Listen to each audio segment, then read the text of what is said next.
여러분들은 양치질을 하다가 피가 나거나 혹은 잇몸이 자주 붓는 현상이 왜 발생한다고 생각하시나요? 잇몸 약을 먹어도 효과가 없고 병원에 가기에는 시간 내기 어렵고 무서운 것도 사실인데요. 아무리 참으려고 해도 잇몸이 아파서 맛있는 음식을 먹기에도 고통스러운 하루를 견뎌내는 것이 정말로 힘든 현실입니다. 병원에 가서도 치료받고 금방 또다시 잇몸병에 시달리는 경험을 하면 더더욱 병원에 가기 싫어지는 것이 사실입니다.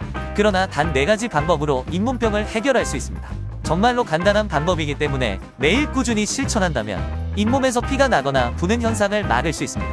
이 방법을 실천한 한 분은 그동안 잇몸병에 시달리다가 이 방법을 실천한 이후 7년 동안 잇몸 붓기나 염증, 피가 나는 현상이 사라졌다고 합니다.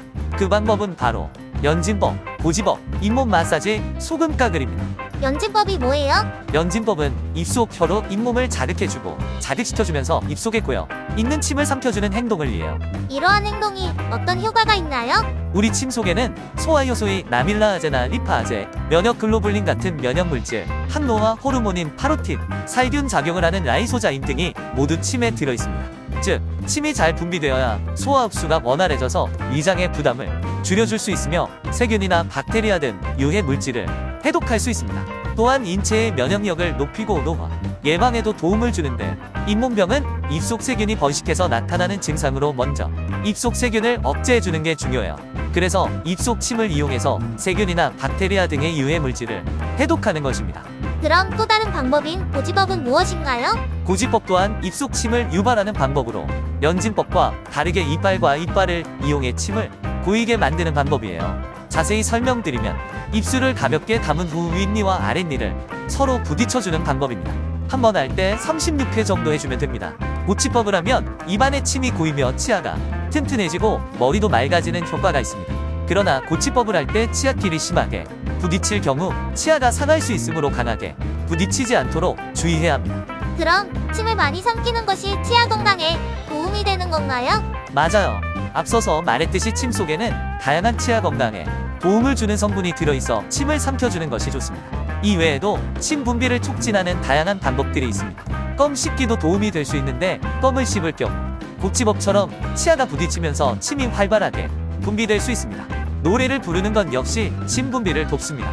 노래를 부르게 되면 혀가 위아래로 활발하게 움직이면서 입안에 침을 고이게 만들 수 있습니다. 그래도 입안에 침이 고이는 게 왠지 꺼림칙해요. 침의 분비를 촉진하는 것이 꺼림칙하다고 생각할 수도 있지만 피로나 스트레스를 비롯해서 건강 상태가 좋지 않아서 침이 원활하게 분비되지 않을 경우에는 당장 구강 청결에 문제가 생길 수 있습니다. 입이 마르게 되면 세균이 증식하고 충치를 비롯해 각종 구강 질환의 발생 위험도 커질 수 있으며 불쾌한 입 냄새도 날 수 있습니다. 따라서 우리 몸의 중요한 진액 중 하나인 침이 마르지 않도록 해주는 것이 좋습니다.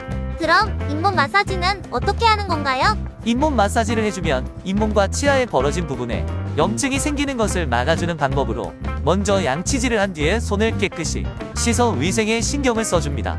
그 이후 검지를 잇몸에 대고 시계 방향으로 원을 그리듯이 10번 정도 문질러줍니다. 맨 안쪽 잇몸부터 잇몸 전체를 빠짐없이 문질러주는 것이 좋습니다. 그래도 손으로 하면 너무 더러운 거 아니에요? 손가락으로 하는 것이 비위생적이라고 생각하시는 분은 이중모 칫솔을 사용하는 방법이 있습니다. 단모보다는 이중모가 부드러워 강한 자극을 방지할 수 있어 잇몸 마사지는 꼭 이중모로 하는 것을 권장합니다. 이중모 칫솔로 잇몸 마사지 하는 방법은 칫솔모를 잇몸과 치아 사이에 경계 부위에 대고 가볍게 눌러줍니다. 치아 뿌리부터 잇몸까지 쓸어 올리듯 마사지 해줍니다. 칫솔모를 잇몸에 대고 진동을 주듯 두드려줍니다. 저도 소금물 가글은 많이 들어봤어요. 그런데 정말로 도움이 되나요? 소금물 가글은 인후통, 가래 제거, 잇몸, 염증과 출혈, 입냄새 제거에 탁월한 효과를 가지고 있습니다. 소금물 가글로 목의 염증을 완화시켜 목의 통증이나 기침을 줄여주고 감기로 인한 기침 가래가 생기는 걸 억제해주고 호흡기의 감염을 억제시켜줍니다. 그리고 중요한 잇몸 염증과 출혈 증상을 완화시켜주는 것에 탁월한 효과를 발휘합니다. 구강염증, 치통 등 다양한 잇몸과 목에 관한 증상에 대해서 만병통치약이라고 치부할 수 있습니다. 소금물 가글 방법은 물 한 컵에 소금 2분의 1티스푼을 섞어 가글을 해주면 되고 가글은 1분, 2분 정도가 적당합니다. 소금물 가글은 하루에 한 번, 최대 2번을 넘으면 좋지 않으며 입속 짠기를 물로 충분히 헹궈줘야 합니다. 가장 중요한 주의사항은 가글 농도가 진하거나 입속을 잘 헹구지 않으면 소금물 때문에 입속이 건조해져서 세균 번식이 더욱 증가할 수 있습니다. 꼭 헹굼을 잘 해주어야 합니다. 그렇대 왜 이렇게 잇몸병이 중요한 질병인가요?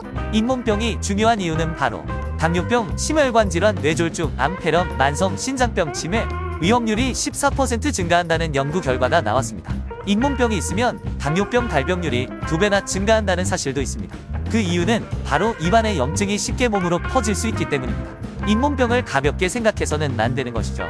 위의 4가지 방법은 정말로 간단하기 때문에 하루에 한 번씩 일상생활에서 습관한다면 잇몸병이 사라질 수 있습니다. 이번 영상을 통해 잇몸병, 잇몸무기, 양치 후 피가 나는 현상을 해결할 수 있는 구체적인 방법을 알아보았습니다. 간단한 방법이라 쉽게 생각할 수 있지만 꾸준히 실행하시면 잇몸병에 그리고 다른 질병 예방에 커다란 도움을 줄 수 있습니다. 앞으로도 간단하지만 몸에 좋은 방법들로 찾아뵙겠습니다. 구독과 좋아요 눌러주시길 부탁드립니다. 감사합니다.